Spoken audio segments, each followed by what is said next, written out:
Բարև ձեզ, Շան Գյումրիի եթերում լրատվության ժամ է, այսօր դեկտեմբերի 8-ն է, երկուշաբթի։ Սպիտակի երկրաշարժի 37-րդ տարելիցի օրը դեկտեմբերի 7-ին հիշատակի արարողություններ են տեղի ունեցել Գյումրիում, Վանաձորում, Սպիտակում։ Հայաստանի բարձրագույն ղեկավարությունը Գյումրիում հարգանքի տուրք մատուցեց երկրաշարժի զոհերի հիշատակին։ Այնուհետ Գյումրիի Սուրբ Յոթվերկ եկեղեցում ներկա գտնվեց պատարագին։ Առաջին անգամ առաջնորդանիստ եկեղեցում պատարագել է այլ թեմի քահանա։ Բոլոր եկեղեցիներում երեկ հնչել է սուրբ եւ անմահ պատարագ հիշատակ երկրաշարժի զոհերի։ Այս դեկտեմբերի 7-ի առավոտն էլ անձրևոտ էր ու մշուշոտ, ինչպես 88 թվականի այդ օրը։ 37 տարի առաջ դեկտեմբերի 7-ին ժամը 11:41-ին տեղի ունեցած ավերիչ երկրաշարժը խլեց 25,000 մարդու կյանք, ավելի քան կես միլիոն մարդ դարձավ անօթևան։ Վարչապետ Նիկոլ Փաշինյանը, նախագահ Վահագն Խաչատուրյանը, ազգային ժողովի նախագահ Ալեն Սիմոնյանը եւ պաշտոնատար այլ անձին Գյումրիում հարգանքի տուրք մատուցեցին հազարավոր զոհերի հիշատակին, ծաղկեպսակներ դնելով Սուրբ Ամենափրկիչ եկեղեցու բակում տեղադրված անմեղ զոհերին բարեգութ սրտերին նվիրված հուշակոթողի մոտ։ Այնուհետ երկրի բարձրագույն ղեկավարությունը ներկա գտնվեց Շիրակի թեմի առաջնորդանիստ Սուրբ Յոթվերկ եկեղեցում մատուցած զոհերի հիշատակի պատարագին, որն անցկացնում էր Արմավիրի թեմի Սուրբ Աստվածածին եկեղեցու Տեր Մկրտիչ քահանա Մուշադյանը։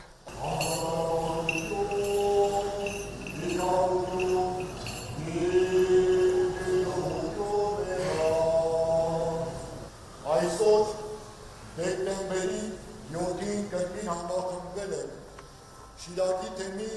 առաջնորդանիստ Սուրբ Աստվածածին Յոթվերկ եկեղեցում միասնական աղոթքի։ Ոչան տարիներով մոտենում է իր լոռումին, այնքան մենք փորձում ենք հետ հայացքով քննել մեր անցած ճանապարհը, որը հորդում հիշեցնում է մեր ներքին նորոգման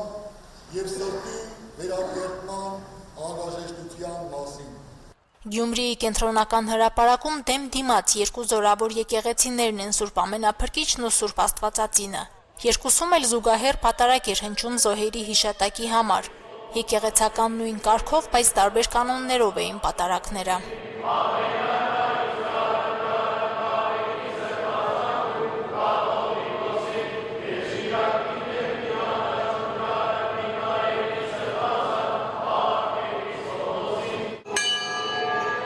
Պատարագի կանչող զանգերը հնչում էին Սուրբ Ամենափրկիչ եկեղեցում, որտեղ պատարագում էր Շիրակի թեմի քահանա Տեր Վարագ Հակոբյանը։ Թեմի հոգևորած 10-29 քահանաներով նախօրեին հրաժարվել էին պատարագել, շեշտելով, որ չեն շեղվելու կանոններից եւ պատարագի ընթացքում հնչեցնելու են ամենայն հայոց կաթողիկոսի եւ Շիրակի թեմի առաջնորդի անունները։ Թեմի քահանաները հայտարարությունում նշել էին, որ եթե ուրիշ մեկն այստեղ պատարագ մատուցի, կնշանակի առաջնորդանիստը բռնազավթված է, որով խոչընդոտվում է եկեղեցու Շիրակի թեմի օրինական գործունեությունը։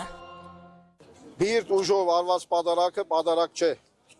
Ուրիշի կանոնի եւ վիճակի մեջ մտնելը նզովքի արժանի բան է։ Ես կարծում եմ այնտեղ որտեղ որ ժողովուրդն է, այնտեղ որտեղ որ պատարագ է հնչում, չի կարող բռնազավթում լինել, հա։ Եթե ամեն ինչ քրիստոնեական, հայրաքելական եկեղեցու կանոններով է արվում, ուզում եմ հասկանալ այդ անձերի վրա կենտրոնանալը, եկեղեցին մի սարքեք, մի անձի, ինքը անձի համար չի, որևիցե մեկի համար չի։ Եկեղեցու շուրջ ստեղծված իրավիճակից բացի կառավարության անդամներին ուղղված հարցերը վերաբերեցին նաև անօթևանության խնդրին, որ այս տարիների ընթացքում իրականացված բազմաթիվ ծրագրերի արդյունքում աղետի հետևանքները դեռ լիովին վերացված չեն։ Աշխարհում այսօր տարբեր երկրներում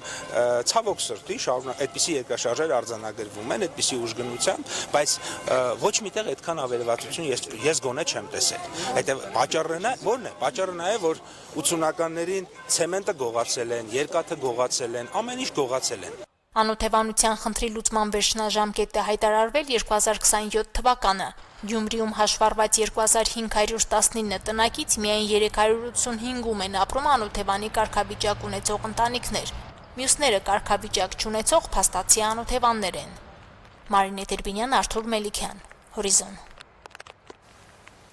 Հայ առաքելական եկեղեցու Շիրակի թեմի առաջնորդ Միքայել arczepiskopos Աջապահյանը, որի իշխանությունը զավթելու կոչեր հնչեցնելու մեղադրանքով դատապարտվել է 2 տարվա ազատազրկման, անհապաղ վիրահատության կարիք ունի։ Այս մասին ազգային ժողովում լրագրողների հետ զրույցում հայտարարել է Հայաստան խմբակցության падգամավոր Գառնիկ Դանիելյանը։ Սա շատ կարևոր հարց է եւ պետք է օր առաջ լուծվի։ Սրբազանին պետք է հնարավորություն ընձեռվի, որպեսզի իր բժշկի հսկողությամբ եւ անմիջական մասնակցությամբ այդ վիրահատությունը կատարվի, ասել է падգամավորը։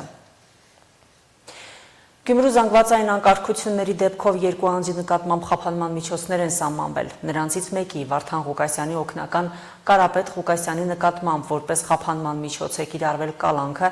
մյուսի կոմունալ բաժնի պետի պարտականությունները կատարող Արտյոմ Մկրտչյանի նկատմամբ տնային կալանքը, գրավը, պաշտոնավարման կասեցումը եւ բացակայելու արգելքը։ Հայտնում ենք Հնչական կոմիտեից։ Գյումրիի փոխքաղաքապետ, այժմ քաղաքապետի պարտականությունները կատարող Ավետիս Առաքելյանի նկատմամբ խափանման միջոց է ընտրվել բացակայելու արգելքը, իսկ Վարդան Ղուկասյանի որդին այլ մեղադրանքով այժմ կալանավորված է։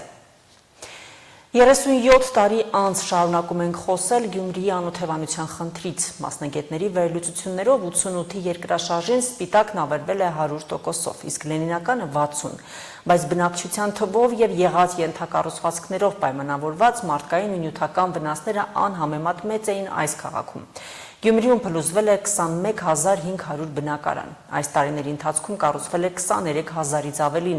բայց բնակապահովման խնդրի լուծման, քաղաքն առանց տնակների տեսնելու ծրագրերը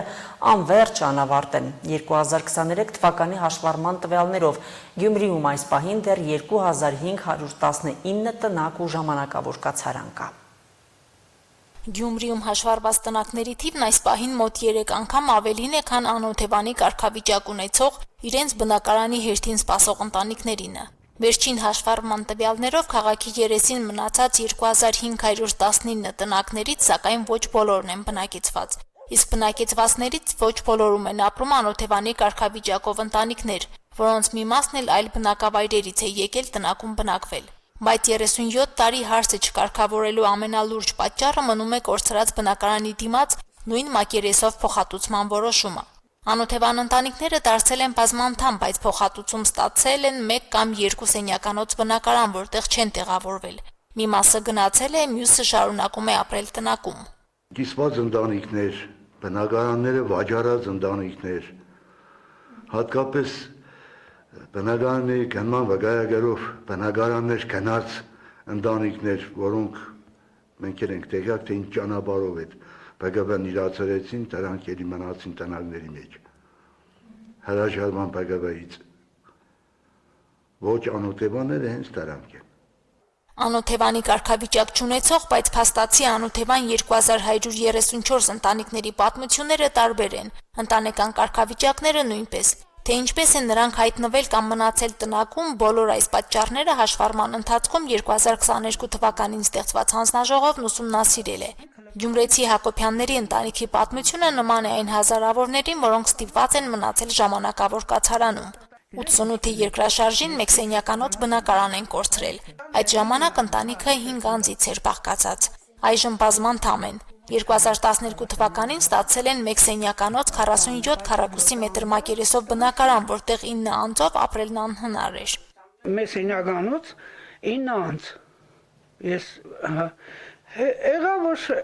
արդեն մենք տեսա որ չի եղնի, հետերտագման ժամանակ ընդանրացրել են ընտանիքներին։ Ուզեի այդ մեկ սենյակը որպեսզի արդեն իմացա որ չկար հետերտագրում բնակարանի շինարարություն չկար, ստիպված վերցրեց այդ մեկ սենյականոցը մուշ թաղամասը։ Կորցրած մեկ սենյականոցի դիմաց ավելի քան 30 տարի անց մեկ սենյականոց բնակարանի փոխհատուցման պատճառով տնակը չքանդեցին, ու ընտանիքի մի մասն այստեղ մնաց ապրելու։ Նույն պատմություններով ու կարգավիճակով ընտանիքների համար մշակվել է պետական օժանդակության նոր ծրագիր։ Կառավարությունը 2022 թվականից շրջանառվում է որոշման նախագիծ, որը նախատեսում է փուլային եղանակով տնակներում ապրող ընտանիքների բնակապահովման խնդրի լուծում։ Անօթևանության խնդրի փուլային լուծում առաջարկող նախագիծը Շիրակի մարզպետի աշխատակազմը ստացել է 2024 թվականին։ 2024 թվականին կառավարությունից ստացել ենք կառավարության որոշման նախագիծ քննարկման մասով, որից 150 ընտանիքներ պետք է օգտվեին բնակապահովման ծրագրից, պետական աջակցության ծրագրից, որից 101-ը պետք է մեկ սենյականոց բնակարանի մասով գումարային փոխհատուցում ստանային ֆինանսական, իսկ 49-ը պետք է ստանային կորցրած սենյակների քանակով բնակարանի գնման վկայագրեր։ Հիմա գտնվում է շրջանառության փուլում, մենք սպասում ենք արդյունքներին, կառավարության նախագիծը որոշման տառնալու մասով։ Խնդրի լուծման տարբերակները դեռ մեկնարկին չեն հասել, իսկ անօթևանության խնդրի լուծման վերջնաժամկետ է հայտարարվել 2027 թվականը։ Բնակարանային ապահովման ծրագրեր վերջին մի քանի տարում իրականացվել են հիմնադրամների եւ սոցիալական բնակարանների տրամադրման միջոցով։ Վերջին 3 տարում Գյումրիում ապամոնտաժվել է 144 ոչ հիմնական շինություն, հիմնականում չբնակեցված տնակներն են եղել։ Քաղաքապետարանն էլ վերջին 5 ամսում 41 տնակի բնակչի այլ հասցեներում ժամանակավոր տեղավորել է ու քանդել ոչ հիմնական շինությունը։ Մեր կողմից գույքագրվեց Վարդբախ թաղամասը, Սեղնահարգերը 58 թաղամասի, որոնք ազատ էին, բնակիչները լքել էին ու այսօր էլ արդեն դրանք պատրաստ են վերանորոգման քաղաքապետարանի միջոցներով մենք բնակեցրինք մարդկանց։ Բնակեցրինք նաև մոդուլային տնակներում ժամանակավորապես իհարկե։ Գյումրիում հաշվառված 2519 տնակներից միայն 285-ում են ապրում անօթևանի կարգավիճակ ունեցող ընտանիքներ։ Մյուսները կարգավիճակ չունեցող փաստացի անօթևաններն են։ Գյումրիի քաղաքապետարանի անշարժ գույքի կառավարման բաժնի փորձագետը շեշտում է, որ 247 ընտանիքներն էլ նրանք են, որոնք չեն հասցրել մինչև 2008 թվականի նոյեմբերի 1-ը հերթացուցակում ընդգրկվել, հաշվառման համար փաստաթղթերն ուժ ներկայացնելու պատճառով։ Այժմ նրանց կարգավիճակ տալու խնդրանքով կառավարություն են դիմել։ Քանի որ 2008 թվականի նոյեմբերի 1-ը վերջնաժամկետ էր սահմանված, այս ընտանիքները դիմումները ներկայացրեցին նոյեմբերի 1-ից հետո։ Այսինքն հերթացուցակ չմտան, բայց այս ընտանիքները մեր մոտ հաշվառված են։ Այս ընտանիքների համար գրեցին կառավարություն, խնդրեցին կարգավիճակ, մեծ պատասխանել են, որ մինչև 2026 թվականի մարտի 3-րդ տասնօրյակը անօթևանների հարցը լուծվելու է։ Տեսնենք ինչ որոշում կայացվի, ինչպես կորոշեն այդ հարցը լուծել։ Առայժմ անօթևանների հերթացուցակից դուրս մնացած ընտանիքների խնդրի միակ լուծումը մնում է դատական ճանապարհով կարգավիճակի վերականգնումը, որը սակայն ծախսատար ու ժամանակատար գործընթաց է։ Մինչ օրս այդ եղանակով մարզում 7 ընտանիք է կարողացել անօթևանի կարգավիճակը վերականգնել եւ բնակարանի գնման վկայագրով տուն գնել։ Եվս մեկ ընտանիքի պետությունը հաջորդ տարի ԲԳՎ կտրամադրի։ Մարինե Տերբինյան, Վահագն Բարակյան, Հորիզոն։ Այսօր տեղական ժամանակով ժամը 14:35-ին Հայաստան-Ադրբեջան սահմանային գոտում Ջերմուկ քաղաքից 13 կիլոմետր հյուսիս-արևելք, օջախի 10 կիլոմետր խորությամբ գրանցվել է 2.2 մագնիտուդով երկրաշարժ։ Էպիկենտրոնային գոտում ստորգետնյա ցնցման ուժգնությունը կազմել է 2-ից 3 բալ։ Երկրաշարժը զգացվել է Վայոց ձորի մարզի Ջերմուկ քաղաքում, Կեչուտ եւ Գնդեվազ գյուղերում 1-ից 2 բալ ուժգնության։ Իրանի արտաքին գործերի նախարար Աբբաս Արաղչին Բաքվում հանդիպել է Ադրբեջանի նախագահ Իլհամ Ալիևի հետ։ Իրանական եւ ադրբեջանական պատվիրակությունների միջև խորհրդակցությունների մանրամասները դեռևս չեն հրապարակվել։ Իրանի արտաքին գործերի նախարարն առանձին հանդիպում է ունենալու ադրբեջանցի գործընկեր Ջեյհուն Բայրամովի հետ, որից հետո մասնակցելու է համատեղ մամուլի ասուլիսին։ Արաղչին Ադրբեջան է ժամանել դեկտեմբերի 7-ի երեկոյան։ Դիվանագիտական օրակարգի շրջանակներում Արաղչին կմեկնի նաև Ռուսաստան եւ Բելարուս խորհրդակցություններ անցկացնելու նպատակով։ Թայլանդի եւ Կամբոջայի միջև նոր բախումներ են տեղի ունեցել։ Թայլանդական բանակի Կամբոջայի ուղղությամբ հրետակոծության հետևանքով զոհվել է 4, վիրավորվել 9 մարդ։ Թայլանդը հայտարարել է, որ ավիահարվածները հասցրել Կամբոջայի ռազմական թիրախներին երկու երկրների վիճելի սահմանին։ Հարվածները որակել են որպես կամբոջական զորքերի հարձակման պատասխան։ Կամբոջան հերքում է Թայլանդի մեղադրանքները, պնդելով, որ թայլանդացիներն են առաջինը հարձակվել։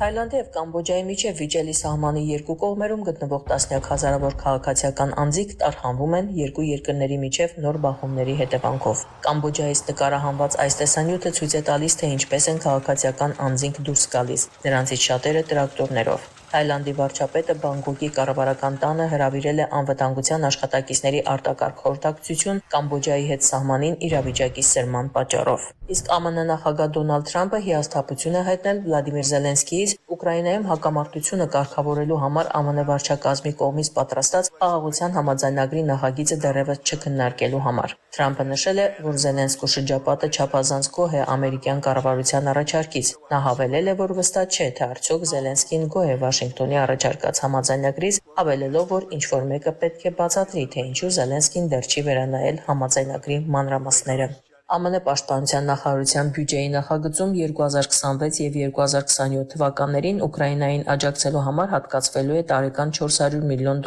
Այս մասին ասվում է հրապարակված փաստաթղթում, որը կոնգրեսը կքվեարկի այս շաբաթ։ Բացի այդ, օրինագիծը նաև պարտավորեցնում է Պենտագոնի ղեկավարին զեկուցել Ներկայացուցիչների պալատին եւ Կոնգրեսի Սենատին Ուկրաինային հետախուզական տվյալների տրամադրումը կասեցնելու կամ դադարեցնելու մասին։ Այսօր Լոնդոնում կհանդիպեն կամավորների կոալիցիայի առաջնորդները, այդ թվում Ֆրանսիայի նախագահ Էմանուել Մակրոնը, Մեծ Բրիտանիայի վարչապետ Կիր Ստարմերը, Գերմանիայի կանցլեր Ֆրիդրիխ Մերցը եւ Ուկրաինայի նախագահ Վլադիմիր Զելենսկին։ Հնդկաստանի հյուսիսային Գոա նահանգի գիշերային ակումբներից մեկում բռնկված հրդեհի հետևանքով զոհվել է առնվազն 25 մարդ։ Նախնական տեղեկություններով զոհերի մեծ մասը գիշերային ակումբի աշխատակիցներ են եղել։ Մահացածների թվում կան նաև զբոսաշրջիկներ։ Ոստիկանությունը հայտնել է, որ շաբաթ օրը կեսգիշերին ակումբի խոհանոցում գազի բալոն է պայթել, ինչի հետևանքով հրդեհ է բռնկվել։ Ալլա Ղալաչյան, Հորիզոն։ Ամերիկայի Միացյալ Նահանգների նախագահ Դոնալդ Թրամփը նամակ է հղել վարչապետ Նիկոլ Փաշինյանին։ Հարգելի պարոն վարչապետ, շնորհակալություն եմ հայտնում ձեր եւ նախագահ Ալիևի համատեղ նամակի համար, որով առաջադրում եք իմ թեկնածությունը Նոբելյան խաղաղության մրցանակի համար։ Ես խորապես գնահատում եմ դա, ինչը մեզ ոգեշնչում է շարունակել մեր կարևոր առաքելությունը։ Որպես Միացյալ Նահանգների նախագահ ես շարունակում եմ հանձնառու լինել ամբողջ աշխարհում հակամարտություններին վերջ տալուն եւ բոլոր մարդկանց համար խաղաղության ու բարգավաճման ապահովմանը։ Ձեր շարունակական գործընկերության շնորհիվ մենք կհասնենք անհնարինին։ Կրկին շնորհակալություն ձեր շարունակական աջակցության համար, նշված է նամակում։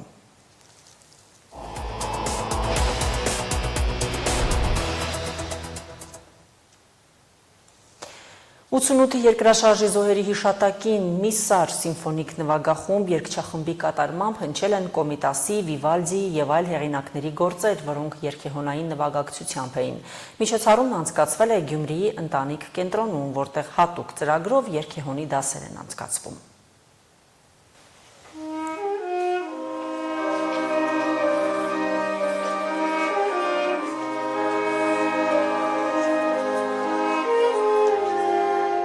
Երգեհոնային սարսուռ առաջացնող մեղեդիները տարածվում էին քար լռությամբ դահլիճում,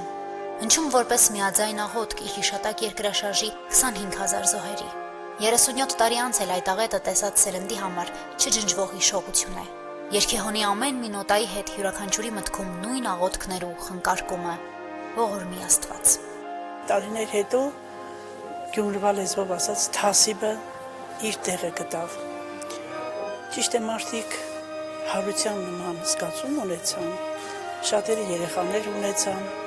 ընտանիքը նորից համալրվեց, բայց միևնույն է, սա 1000 տարի էլ անցնի, աղետը խոսում է իր մասին։ Ես ինքս ներկա եմ եղել, այդ ժամանակ աշխատել եմ եւ տեսել եմ իմ անձամբ իմ բնակարանը, ինչպես է փլվում, մշակութային օջախները եւ զոհեր են ունեցել։ Բայց փառք Աստծո կամոք մենք նորից վերհառնեցինք։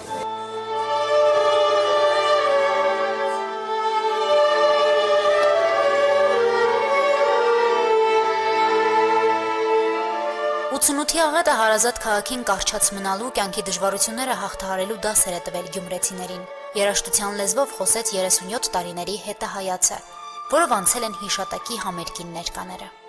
Սա ուղղակի աղոթք էր, իսկ մարդու աղոթքը երկար չի կարող լինել։ Դա այս մի քանի ստեղծագործությունների մեջ ուզեցի ներկայացնել մեր այն միտքը, որ մենք հիշում ենք, մենք չենք մոռացել։ Կարող է մեր հետագա սերունդները Դա աստված, որ իրականության մեջ արի, չհասկանան եւ չպատկերացնեն, թե մենք ինչերի միջով ենք անցել, բայց քանի մենք կանք, քանի կան այն սերունդները, որոնք ականատեսն են եղել այդ դաժան օրերի, մենք պարտավոր ենք դա հիշել։ Այս 37 տարվա մեջ լուրջ վերացնունդ է ապրել մեր ազգը, Շիրակ աշխարհը եւ նաեւ Սպիտակի տարածաշրջանը, կարող եմ ասել, որ մարդիկ պայքարի մեջ են եղել եւ պայքարի արդյունքում է, որ վերացնունդը մենք այսօր ապրում ենք։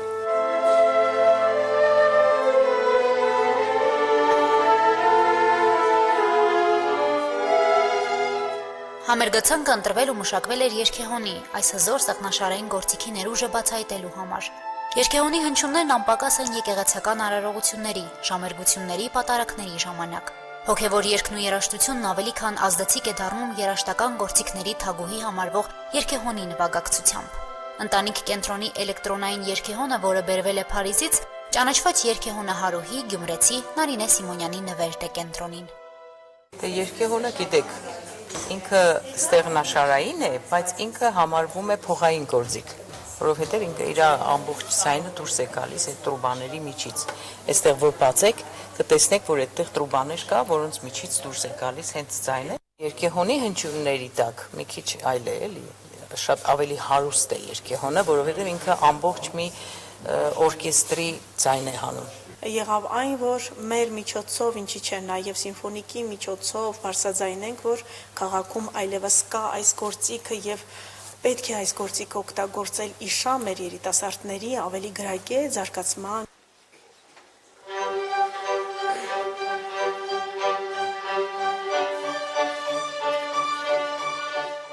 Երգեհոնն ամենահին երաժշտական գործիքներից է, որին տիրապետել ու նվագել երկարատև ջանք պահանջող աշխատանք է։ Այս կենտրոնում փորձում են հանրայնացնել իր հնչեղությամբ բոլորովին տարբերվող գործիքը եւ սաներին սովորեցնել նվագել։